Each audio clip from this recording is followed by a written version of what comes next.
Որոշումն ընդունված է։ Քննարկում ենք հարց համար 46-ը էլեկտրոնային հաղորդակցության մասին օրենքում փոփոխություններ կատարելու մասին հարցը զեկուցող բարձր տեխնոլոգիական արդյունաբերության նախարար Մխիթար Հայրապետյան, համեցեք պարոն Հայրապետ։ Մեծարգո վարչապետ, հարգելի գործընկերներ, օրենսդրական այս փոփոխություններով մենք առաջարկում ենք Հայաստանում բջջային հեռախոսների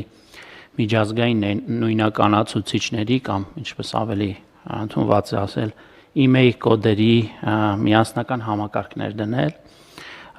email միասնական գրանցման եւ վերահսկողության, ինչպես նաեւ անհատների կամ ֆիզիկական անձանց կողմից հեռախոսների ներմուծման պարագայում email կոդերի առցանց գրանցման հնարավորությունը ապահովել։ Ինչու ենք մենք այս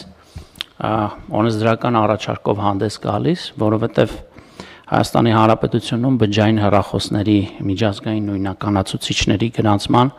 եւ վերահսկողության բացակայությունը մի շարք ռիսկեր է ստեղծում, չմարքսազերծված եւ կեղծ կոդերով բջջային սարքերի շրջանառություն, հարկային կորուստներ, շուկայի մրցակցության խաթարում եւ որ ոչ պակաս կարեւոր է անձնական տվյալների պաշտպանության թերություններ, ինչպես նաեւ կիբեր եւ ֆիզիկական անվտանգության ռիսկեր է առաջացնում։ Հետևաբար նման ռիսկերի գնահատումը եւ դրանց չեզոքացումը մեզ բերել է առաջարկելու համապարփակ մի կարգավորում, որը հնարավորություն կտա ապահովել անհատի կողմից իր նոր բջջային հեռախոսի email կոդը առցանց գրանցելու հնարավորություն, ներդնել email միասնական գրանցման եւ վերահսկողության նոր պետական համակարգ, սահմանել շարժական բջջային կապի ցանցի օպերատորների կողմից բջջային կապի ծառայություններ մատուցելիս email-ը գրանցված լինելու ստուգման պարտադիր պահանջ սահմանել։ Մենք երկու հիմնական սյուներ ենք առաջարկում այս օրենսդրական փաթեթի տակ, փորձեմ հնարավորինս հանրամատչելի կերպով ներկայացնել, թե սա ինչ է իրենից ենթադրում։ Եթե ֆիզիկական անձը, քաղաքացին արտերկրից բջջային հեռախոս պետք է ներմուծի Հայաստան եւ օրացուցային տվյալ տարում կամ նախորդ տարում է արտադրված այդ բջջային հեռախոսը, ապա քաղաքացին գրանցման համար պետք է վճարի 3000 դրամ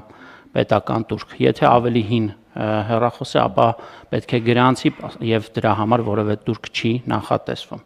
Երկրորդ, երրորդ, չորրորդ եւ հնարավոր հետագա բոլոր հեռախոսների ներմուծման պարագայում ֆիզիկական անձը տվյալ տարվա 365 օրվա ընթացքում 2026 թվականին արտադրված հեռախոսի համար պետք է վճարի 100,000 դրամ տուրք, ինչ 2025 թվականի համար 20,000 դրամ տուրք։ Պետք է ասեմ, որ բջջային հեռախոսների ներմուծմամբ զբաղվող իրավաբանական անձանց կամ անհատ ձեռնարկատերերի համար